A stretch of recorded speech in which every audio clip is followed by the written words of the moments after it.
Un cordial saludo para todos. Mi nombre es Diana María Perilla Galvis. Soy estadística y hago parte del equipo de vigilancia en salud pública de la Secretaría de Salud Departamental del Valle del Cauca. El día de hoy se van a tratar dos temas en la siguiente presentación. Estos son la recodificación de variables y el cruce de bases de datos.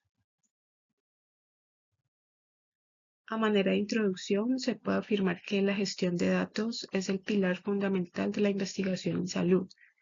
En todo estudio cuantitativo resulta esencial tener variables bien definidas y datos integrados, pues esto va a permitir realizar análisis más robustos y también va a permitir que se pueda llegar a conclusiones más confiables. En este sentido, estos dos temas, la recodificación de variables y la fusión de bases de datos, o lo que también conocemos como cruce de bases de datos, son prácticas esenciales que permiten adaptar la información a los requisitos analíticos. Esto también permite facilitar la interpretación y fortalecer la comparación entre investigaciones. En primer lugar, vamos a tratar el tema de la recodificación de variables. Este es un concepto que se refiere, por un lado, a transformar o reasignar valores de variables existentes. Este término también se puede referir a cuando se convierten variables continuas en categorías. Todo esto de acuerdo con el contexto y los objetivos del estudio o de la investigación que queramos llevar a cabo. El proceso de recodificación permite que los datos se ajusten mejor a supuestos estadísticos. Por ejemplo, cuando tenemos una variable y queremos verificar que sus valores se ajusten a una distribución normal. También la recodificación ayuda cuando queremos hacer un análisis exploratorio o un análisis descriptivo de una población que nos permita llevar a cabo una caracterización. Todo esto mejora la claridad al presentar resultados y permite también estandarizar la información entre diferentes estudios o entre diferentes bases de datos. Entre los motivos o las razones que nos lleven a optar por recodificar una o más variables en nuestra investigación, se pueden enumerar los siguientes. En primer lugar, podemos hablar de simplificar variables. Con este concepto se busca agrupar las múltiples categorías originales en un número menor, de modo tal que se facilite el análisis y la interpretación de los resultados. Otra de las razones para recodificar radica en la necesidad de crear nuevas variables.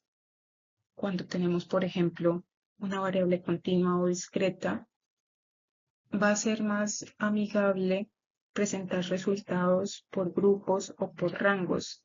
Estos grupos o rangos surgen de la revisión de literatura, de modo tal que pueda compararse el estudio con otras investigaciones previas, o puede surgir también del criterio propio del investigador. En tercer lugar, se puede hablar de la necesidad de adaptar los datos a modelos.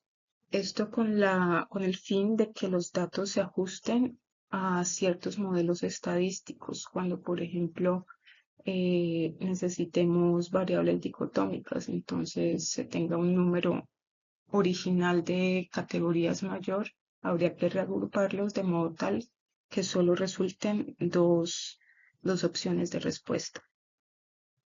Y finalmente, otra de las razones para recodificar es que en el análisis exploratorio resulta muy útil para identificar patrones o relaciones entre los datos que se tienen en el estudio.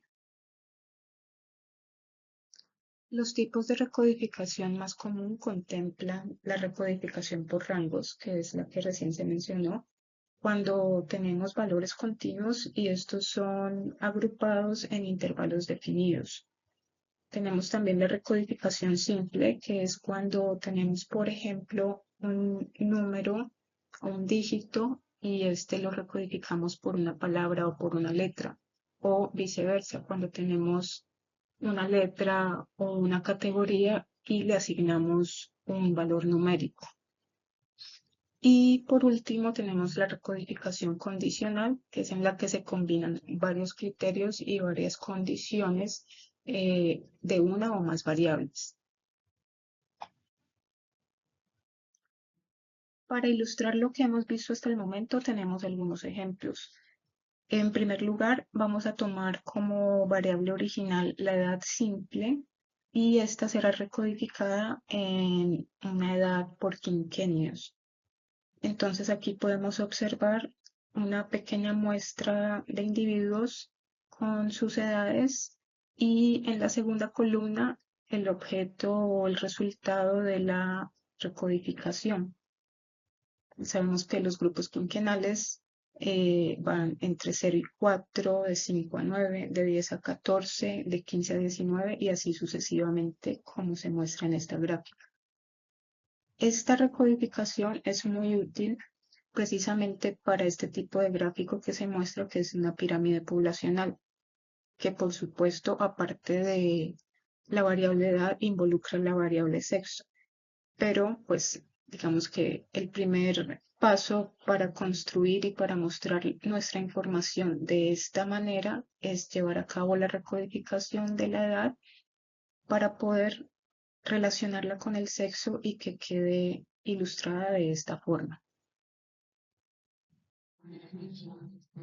Otro ejemplo que podemos tomar es una variable original dada por un indicador de desempeño que viene medido en porcentaje, es decir, es un numérico. Y con la recodificación queremos pasar a un número reducido de categorías que serán ya manejadas de manera cualitativa. Entonces, se empieza por definir los rangos entre bajo, medio alto y alto desempeño, con los porcentajes expresados aquí en esta parte inferior, que al llevar a cabo la recodificación se le asignará la etiqueta al porcentaje correspondiente. Por otro lado, una recodificación un poco más elaborada es en la que se tenga en cuenta varios criterios. Supongamos estos datos con estas tres variables originales serían datos de mujeres, en el que la primera variable nos indica si tiene hijos, entonces esta viene dada en respuestas de sí o no. El estado civil, que es en las agrupaciones que comúnmente conocemos como soltera, casada y demás, y la edad simple. Entonces queremos elaborar una condición que combine características particulares de estas tres variables. Entonces, la condición que le dimos en este caso es que se trate de una madre soltera menor de edad. Esto combinaría las tres variables que recién se mencionaron. Entonces, sombreado, tenemos las que cumplen con la condición mencionada.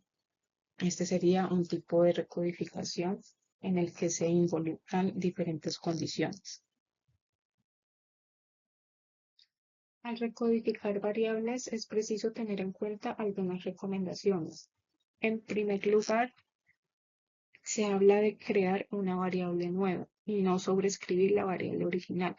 Esto porque podemos cometer algún error en la fórmula y pues nos llevaría a perder la información en caso de haberla sobreescrito. Entonces, muy importante, y así como se mostró en los ejemplos previos, conservar la variable original y al lado hacer la respectiva recodificación. Otra de las recomendaciones es hacer uso de etiquetas en la nueva variable, de modo tal que sea muy claro lo que significa esta nueva categoría recodificada. Y finalmente, una recomendación muy importante es a manera de verificar los resultados, es decir, podemos sacar frecuencias tanto de la variable original y comparar con las frecuencias que nos arroje la variable recodificada, y esto con el fin de verificar que coincidan los totales de acuerdo a las categorías que se crearon. Ahora, para entrar en materia del cómo llevar a cabo la recodificación de las variables, vamos a explicar algunas funciones disponibles en Excel para tal fin de recodificar. En primer lugar, vamos a hablar de la función SIM. Esta función nos permite realizar comparaciones lógicas entre un valor y un resultado esperado. ¿Cómo es la estructura básica de esta función? Esta consta de tres partes o de tres argumentos. En primer lugar, nos indica la condición que vamos a contrastar o que vamos a evaluar. En segundo lugar, está el valor que tomaría si esta condición se cumple o si es verdadera. Y en último lugar se ubica el valor que va a tomar la variable recodificada en caso de que la condición no se cumpla. A manera de ejemplo, con estas dos variables de edad y de sexo, supongamos que la edad está ubicada en la columna A. Entonces, queremos recodificarlo como adultos o menores. Entonces, si la celda, si el valor de la celda es mayor o igual a 18, entonces, ¿qué queremos? Que nos asigne la palabra adulto. Y si esto no se cumple, es decir, si es falso, entonces, ¿qué queremos? Que nos asigne la palabra menor. Y en el sexo, asumiendo que está en la columna B, y que este ha sido diligenciado como Fs o como Ms, entonces este es el tipo de recodificación que hablábamos al inicio, en el que es una recodificación simple en que se va a cambiar una letra por una palabra o una letra por un número o un número por una letra y demás. Entonces, en este caso, si la celda contiene la letra F, vamos a recodificarla como femenino y en caso de que no se cumpla, será masculino. Otra de las funciones es la función si anidada. Esta es cuando se coloca una función si dentro de otra para evaluar más de dos categorías o condiciones de forma secuencial.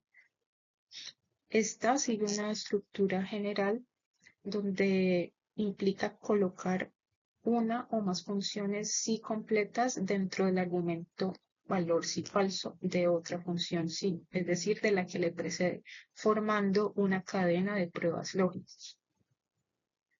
La estructura sería como se muestra aquí a continuación, donde el primer paréntesis indica la primera prueba lógica y si su valor es verdadero. De no cumplirse, se pasa a la segunda, que esto es donde originalmente iría el valor si es falso, pero como lo explica acá arriba, se vuelve a abrir otro si anidado.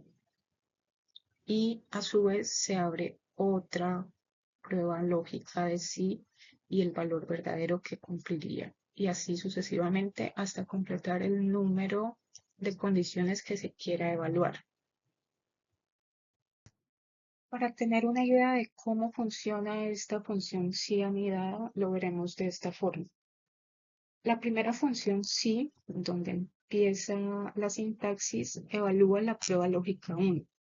Si esta prueba lógica 1 es verdadera, si se cumple, devuelve el valor verdadero 1.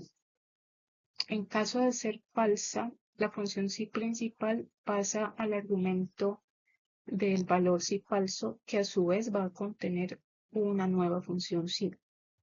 En esta segunda función si y las que sigan, se evalúa la prueba lógica 2 y así sucesivamente. Esto crea una serie de evaluaciones que se ejecutan secuencialmente si las condiciones anteriores no se cumplen o fueron falsas.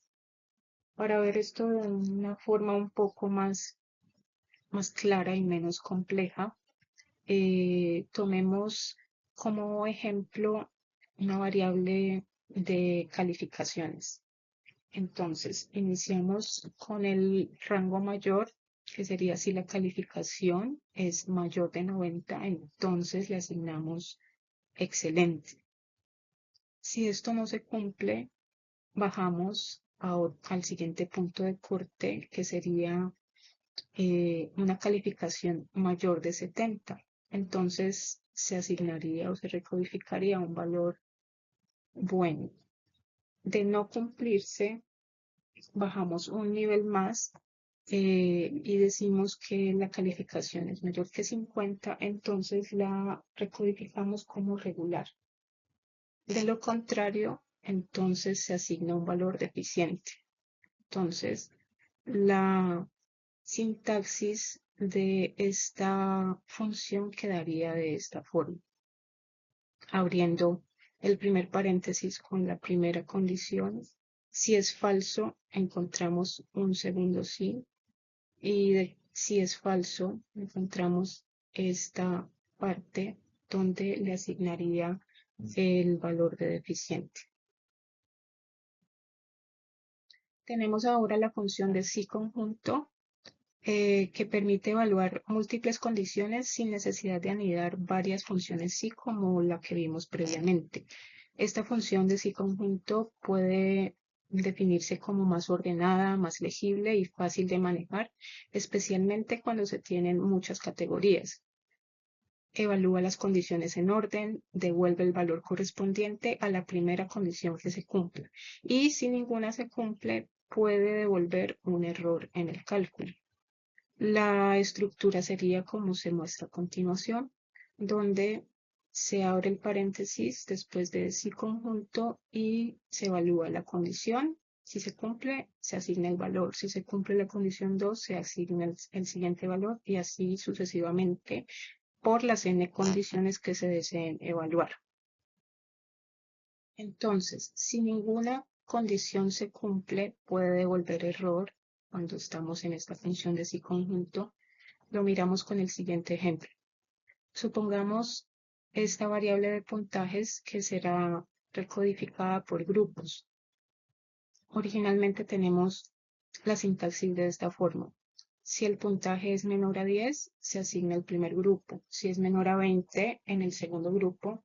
Y si es menor a 30, al tercer grupo.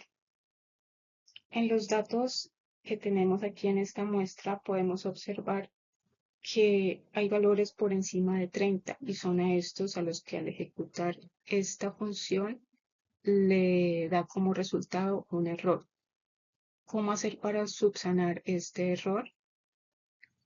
Tomamos la sintaxis original y lo que hacemos es, como último argumento, poner esta estructura donde digamos verdadero, asígnelo al cuarto grupo. ¿Qué quiere decir? Que todo lo que esté por fuera de las condiciones dadas inicialmente lo va a recodificar como cuarto grupo. Entonces, lo que aparecía acá con error, acá fue asignado como cuarto grupo.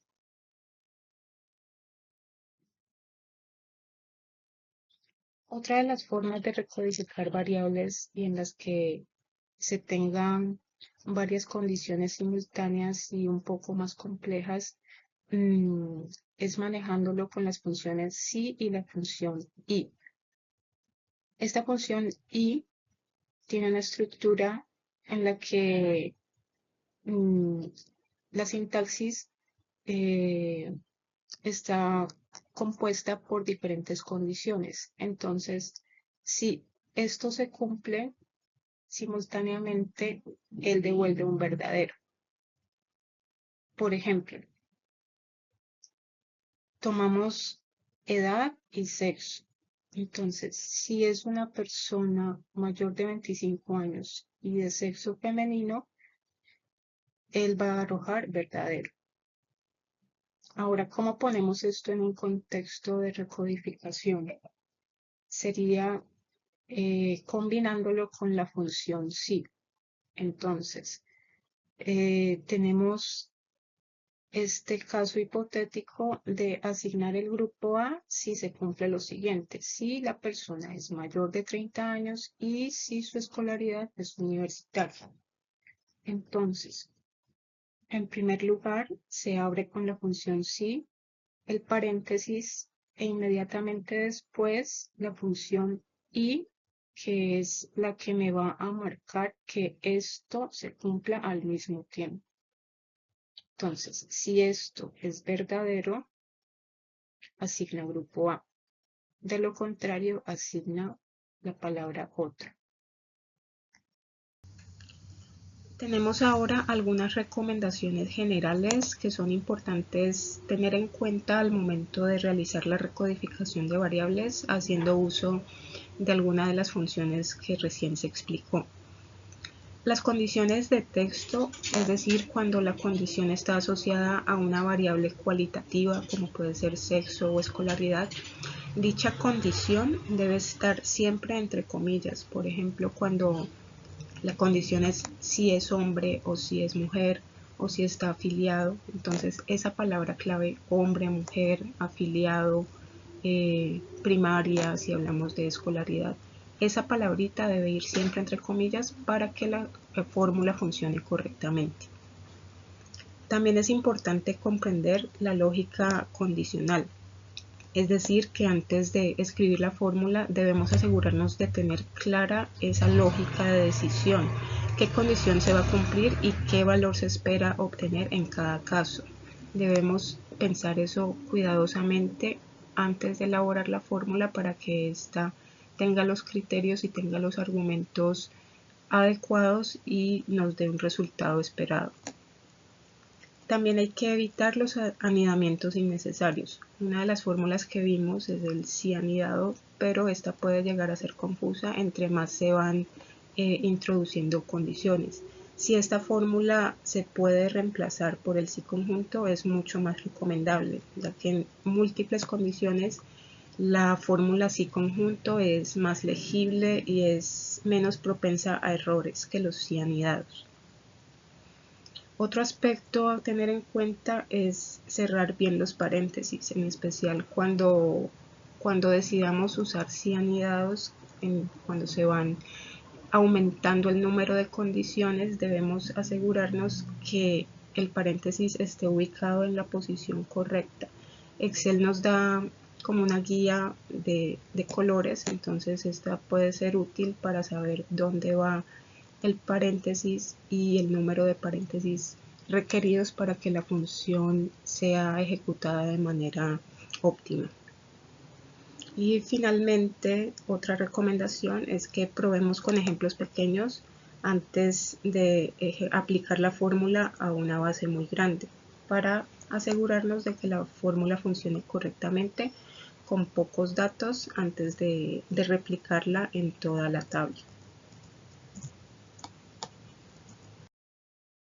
Pasando al segundo tema de esta sesión, que es el cruce de bases de datos, este se puede definir como el proceso en el que se combinan y comparan información de diferentes conjuntos de datos con el fin de identificar patrones, depurar errores, centralizar los datos y obtener un análisis más completo. Este se logra buscando y enlazando registros comunes entre las bases de datos mediante columnas o claves compartidas.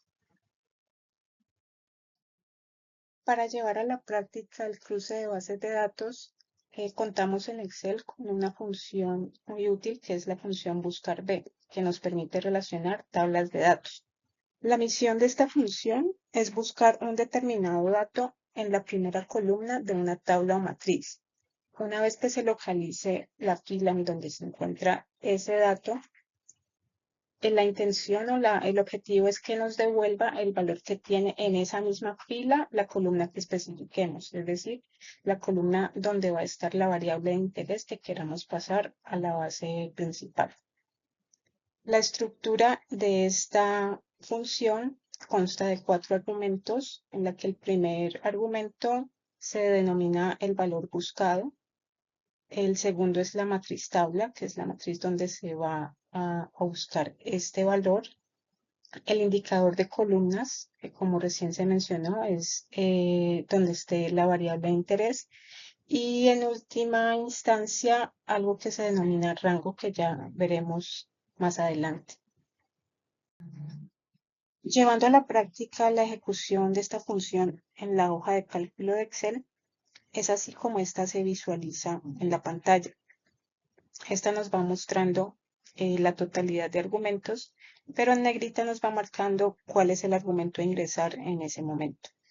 Entonces, una vez se completen los 4 argumentos, se cierra el paréntesis y pues al dar Enter, este nos traerá de la segunda tabla o de la segunda matriz el valor deseado.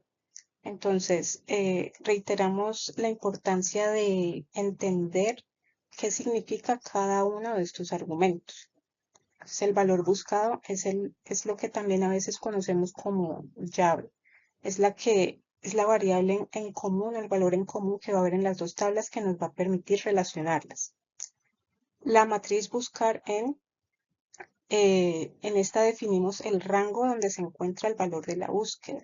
Este valor de búsqueda debe estar siempre en la primera columna del rango para que el buscar B funcione correctamente. ¿Esto qué quiere decir?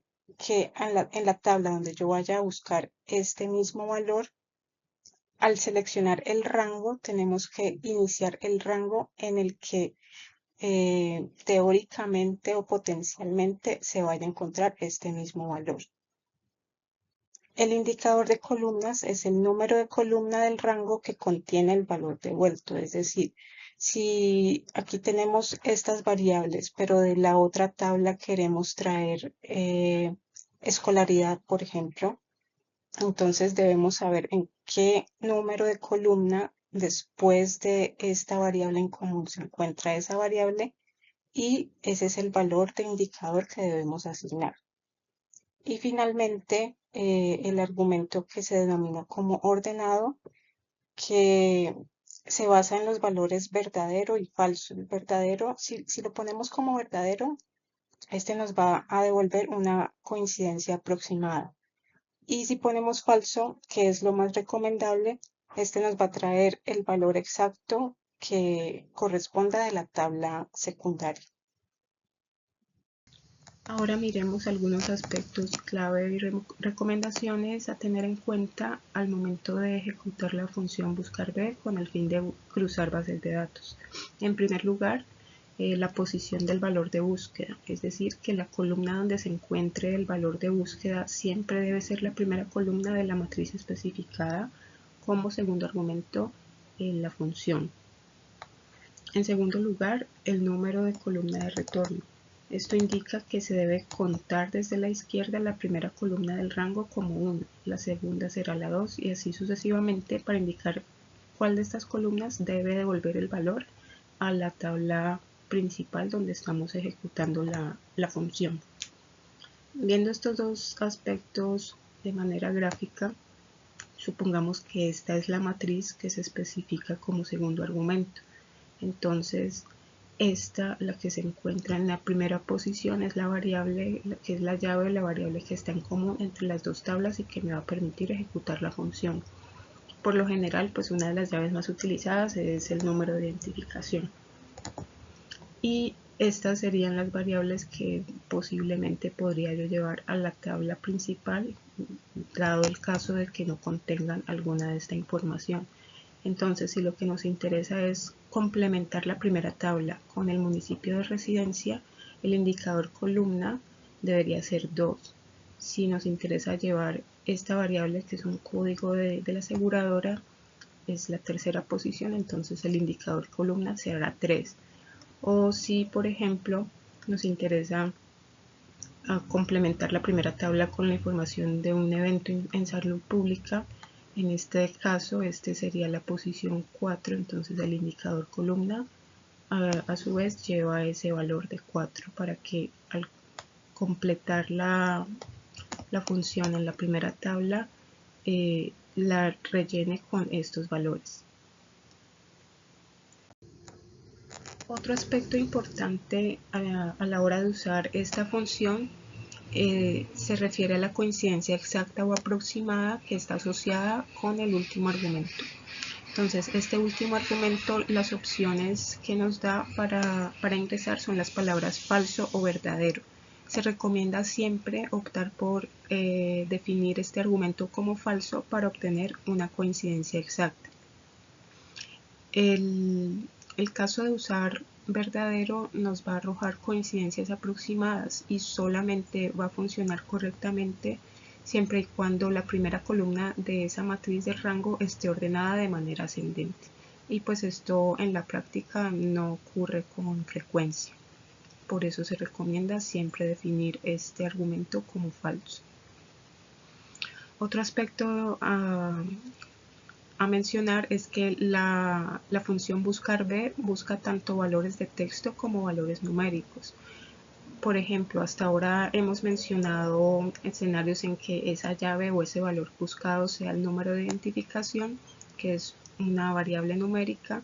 Sin embargo, el buscar B también es útil y también funciona si ese criterio de búsqueda es una palabra. El buscar B no distingue de mayúsculas y minúsculas, entonces esta función realiza la búsqueda de una palabra independientemente de que esté escrita de una u otra forma, siempre y cuando sean los mismos caracteres. Si alguno difiere entre mayúscula y minúscula, él lo toma como el mismo criterio o el mismo valor.